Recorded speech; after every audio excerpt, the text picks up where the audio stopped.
صدیقہ بنت صدیق ام المومنین زوجۃ النبی حضرت امی عائشہ صدیقہ رضی اللہ تعالی عنہا سے ایک مرتبہ سوال کیا کہ امی جان، ہم نے پیغمبر کو جلوت میں دیکھا ہے، ہم نے پیغمبر کو مسجد میں دیکھا ہے، ہم نے پیغمبر کو بدر و احد کے معرکوں میں دیکھا ہے، ہم نے پیغمبر کو بیت اللہ کا طواف کرتے ہوئے دیکھا ہے، ہم نے پیغمبر کو مسجد نبوی میں نماز پڑھاتے ہوئے دیکھا ہے، ہم نے پیغمبر کو شام کی طرف سفر کرتے ہوئے دیکھا ہے، ہم نے پیغمبر کو مکہ سے مدینہ ہجرت کرتے ہوئے دیکھا ہے، ہم نے پیغمبر کی گھر سے باہر کی دنیا دیکھی ہے، ہم یہ چاہتے ہیں کہ آپ ہمیں گھر والی زندگی بھی بتلا دیں۔ یہ صحابہ کرام سوال کرتے ہیں، امی جان ذرا یہ تو بتلائیے کہ پیغمبر صلی اللہ علیہ وسلم جب گھر میں تشریف فرما ہوتے ہیں، پیغمبر کے اخلاق کیسے ہوتے ہیں، پیغمبر کا حسن سلوک کیسا ہوتا ہے، پیغمبر کے حسن معاملات کیسے ہوتے ہیں، پیغمبر کا پیار اور محبت کا برتاؤ کیسا ہوتا ہے، پیغمبر کا اپنی بیویوں کے ساتھ رہن سہن کا طریقہ کیسا ہے۔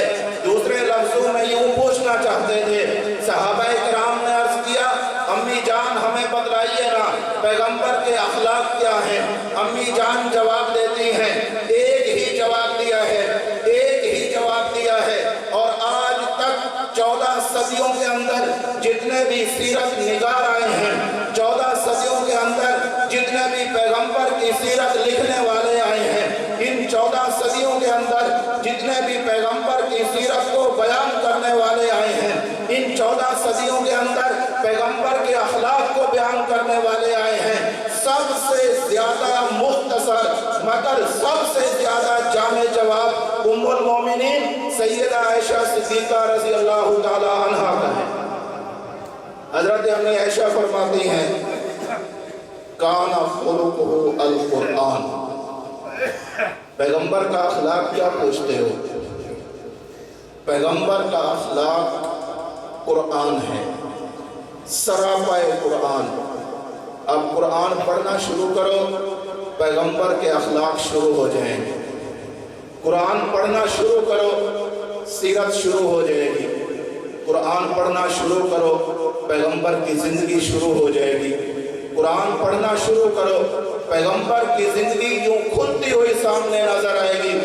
میں نے قرآن کریم کو جب دیکھا پیغمبر کی سیرت سے بھرا ہوا، میں نے کہا کہ یہ قرآن شاید اس کی کوئی انتہا بھی ہوگی۔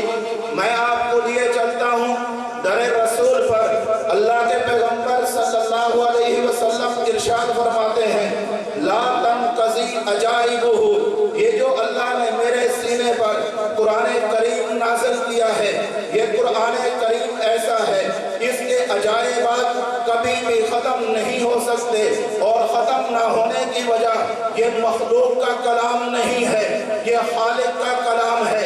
جیسے خالق سب سے اعلیٰ بالا اور برتر ہے، اس کا کلام بھی سب سے اعلیٰ بالا اور برتر ہے۔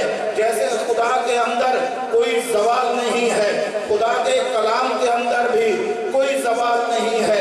لہذا حضرت عائشہ فرماتی ہیں، کان خلقہ القرآن، پیغمبر کی سیرت کا مختصر سا تذکرہ اگر کسی نے پڑھنا ہو، ام المومنین سیدہ عائشہ صدیقہ رضی اللہ تعالی عنہا کے اس جواب سے سمجھ لیں۔ سیرت نگاروں نے بہت زور لگایا، شعراء نے بہت زور لگایا،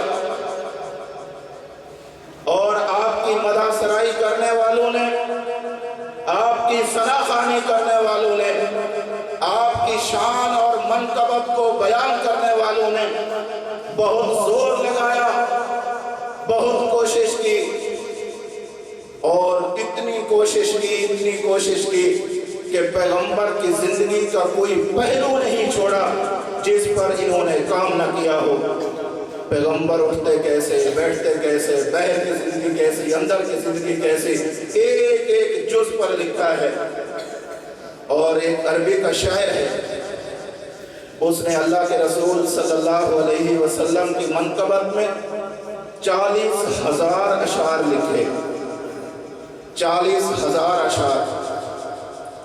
اور 40,000 اشعار لکھنے کے بعد قلم کو یوں اٹھاتا ہے، اوپر نگاہ کرتا ہے اور کہتا ہے اللہ میرا کام نہیں، میں نے 40,000 اشعار تو لکھ دیے، اس 40,000 اشعار کے مجموعے کے اندر اس نے پیغمبر کی سیرت کا بھلا کون سا پہلو چھوڑا ہوگا؟ پیغمبر کے جسم کی بات آئی ہوگی، اس نے لکھا ہوگا۔ پیغمبر کی زلف کی بات آئی ہوگی، اس نے یقیناً لکھا ہوگا۔ پیغمبر کے سر مبارک کی بات آئی ہوگی، اس نے یقیناً لکھا ہوگا۔ پیغمبر کی آنکھوں کی بات آئی ہوگی، اس نے یقیناً لکھا ہوگا۔ پیغمبر کے ابروں کی بات آئی ہوگی، اس نے یقیناً لکھا ہوگا۔ پیغمبر کے پلکوں کی بات آئی ہوگی، اس نے یقیناً لکھا ہوگا۔ پیغمبر کے رخساروں کی بات آئی ہوگی، اس نے یقیناً لکھا ہوگا۔ پیغمبر کے ناک کی بات آئی ہوگی، اس نے یقیناً لکھا ہوگا۔ پیغمبر کے کانوں کی بات آئی ہوگی، اس نے یقیناً لکھا ہوگا۔ پیغمبر کی داڑھی کی بات آئی ہوگی، اس نے یقیناً لکھا ہوگا۔ پیغمبر کی گردن کی بات آئی ہوگی، اس نے یقیناً لکھا ہوگا۔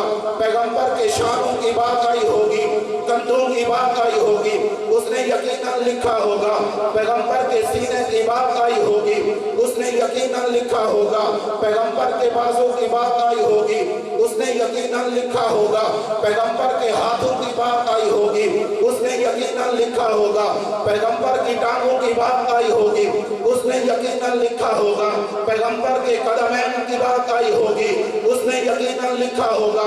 اب ذرا یہاں سے چلیے، پیغمبر کے نالین کی بات آئی ہوگی، اس نے یقیناً لکھا ہوگا۔ پیغمبر کی چادر کی بات آئی ہوگی، اس نے یقیناً لکھا ہوگا۔